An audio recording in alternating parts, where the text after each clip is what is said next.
President Donald Trump in the Oval Office after being sworn in as the President of the United States, answering a litany of questions from reporters there while talking about the executive orders that he was signing. That list is a long one.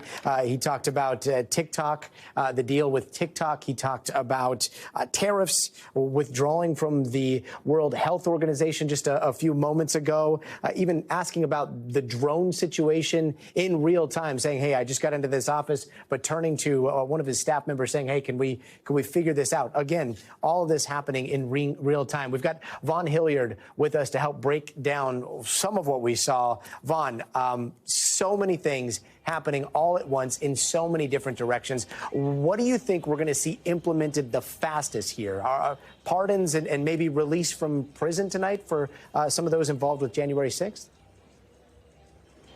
Right, got it. I mean, let's be very clear. This is remarkable to see a president of the United States on day one take such extensive actions as this number of executive orders that we saw him sign this afternoon at the arena at what amounted to a political rally. It was the replacement for the parade.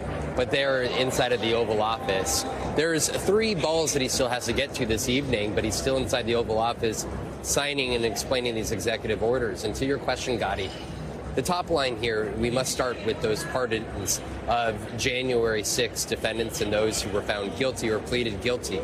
More than 1,500 of them given pardons. Just 6 individuals, potentially commutations. Essentially, the president saying that they are going to evaluate their circumstances further. There are more than 170 individuals that pleaded guilty to assaulting police officers on January 6th. There were 14 individuals who were found guilty on seditious conspiracy charges in an effort to stop the transfer of power and to keep Donald Trump installed in office.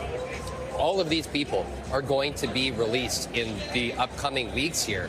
And it is really a striking moment in this American democracy, seeing those images that we watched 4 years ago, in which there was a violent effort to stop those proceedings and keep Donald Trump in office, and guilty convictions and guilty pleas by more than 1,100 of them. And I think that this is really a defining moment. But also executive orders wise, you're looking at an effort to end birthright citizenship in the country. Under the 14th Amendment, it's quite explicit that if you are born, you are a citizen of the United States. But Donald Trump, they're telling those reporters in the Oval Office that he is seeking to challenge the constitutionality of that. But then also there's threats about the tariffs. You mentioned TikTok. Essentially him saying that if TikTok, the parent company, the Chinese company, does not sell TikTok or at least share in the investment of TikTok with an American dealer, that he would be ready to impose up to 100% on tariffs. This was quite a moment to hear him also call the southern border a national emergency and declare cartels foreign terrorist organizations. What does that mean? Donald Trump could potentially try to seek to use the military in a more aggressive, forceful way on the border, potentially even target the cartels themselves by using a presidential national emergency proclamation. It gives the power to the president, a lot of power that could be challenged by the courts. And so really today, just these last hours since he was sworn in, is not the typical pomp and circumstance that we are used to seeing presidents carry out on Inauguration Day, but instead he's keeping everybody at these balls holding as he goes forward with these executive orders that undoubtedly a great number of them will be highly likely challenged in the courts, the constitutionality. But Donald Trump sending a clear message that he intends to be very aggressive with his agenda from the outset of taking office. And Vaughn, we're going to go super deep into as many of these executive orders as we possibly can, but you have such an interesting look into these balls and all of the things that have been happening throughout the day. And I got to say, we have seen some very wild pairings at all these gatherings. Just a little while ago, Zuckerberg eating with a Supreme Court justice, Sam Altman with the Paul brothers.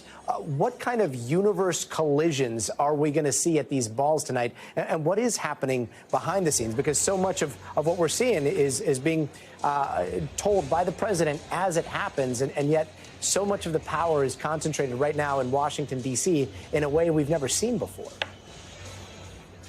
Right. The best way to put it is that this is not 2017 Inauguration Day for Donald Trump. You mentioned these big tech CEOs who 8 years ago, there were CEOs who were calling out Donald Trump and his administration in the early months of his tenure in office. This go around, they're essentially cozying up with Donald Trump and providing $1 million worth of donations to his inaugural committee, appearing inside of the Capitol with him. Here at these balls, we're going to see donors and other supporters. This is very much still a great fanfare for those who voted in and donated to get Donald Trump back into office. He won this election resoundingly across the battleground states, and these balls are an opportunity for Donald Trump. As he said on social media a few days ago, in all caps, everyone wants to be my friend. Because this go around, unlike 8 years ago, you're not seeing protests in the streets in Washington, D.C. Instead, you're saying even Democrats suggest that they want to find ways to work and partner with Donald Trump because Republicans have the majority. And instead of hearing overwhelming calls for resistance, there is an acknowledgement that there is, among Democrats and those opposed to Donald Trump's efforts, that a lot of those actions are going to have to take place in the courts or at the local level in communities around the country. But for those individuals in Washington, D.C., lawmakers specifically, donors, CEOs, the best way to curry favor with Donald Trump and to get his ear is to have a open relationship and dialogue with him. And much like foreign leaders who we have seen come down to Mar-a-Lago over the last weeks to meet with him in person, folks have realized that, fighting Donald Trump over the airwaves is not really much of a pathway to success in terms of being heard or having any of your issues have much sway inside of 1600 Pennsylvania Avenue, inside of his Oval Office. And Vaughn, I mean, this is day one. Tomorrow is the first full day of the presidency. Any chance anyone's going to sleep in? I mean, what's tomorrow going to look like? I mean, I don't know what my day tomorrow looks like, Gotti, and I'm sure that a lot of the White House staffers are not clear about what their day looks like, other than we know that they're going to roll out more executive orders. It was suggested that they were going to release more than 50 of them today alone, but they were still working on some additional drafts and would be releasing those in the coming days. Of course, in real time here tonight, people like Marco Rubio are being confirmed to be Secretary of State. He's actively trying to get his cabinet members pressed through. Some of those confirmation hearings will be continuing to move forward. There's also discussions inside of the Pentagon, the Department of Justice, of who's working in the acting capacities before Donald Trump's picks get ultimately sworn into office. And of course, legislatively, these next 2 years are so important for Donald Trump. He has majorities in the Senate, in the House, and I've talked about on Capitol Hill wanting to push through one big legislative package that would address immigration, energy, other legislative priorities, tax cut extensions. Donald Trump has said he wants to work with Speaker Johnson and Senate Majority Leader John Thune to get that into the hands of Republican lawmakers in these coming months as soon as possible to try to get that deal and voted on.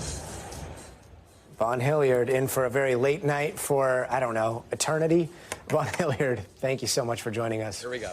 Thanks for watching. Stay updated about breaking news and top stories on the NBC News app or follow us on social media.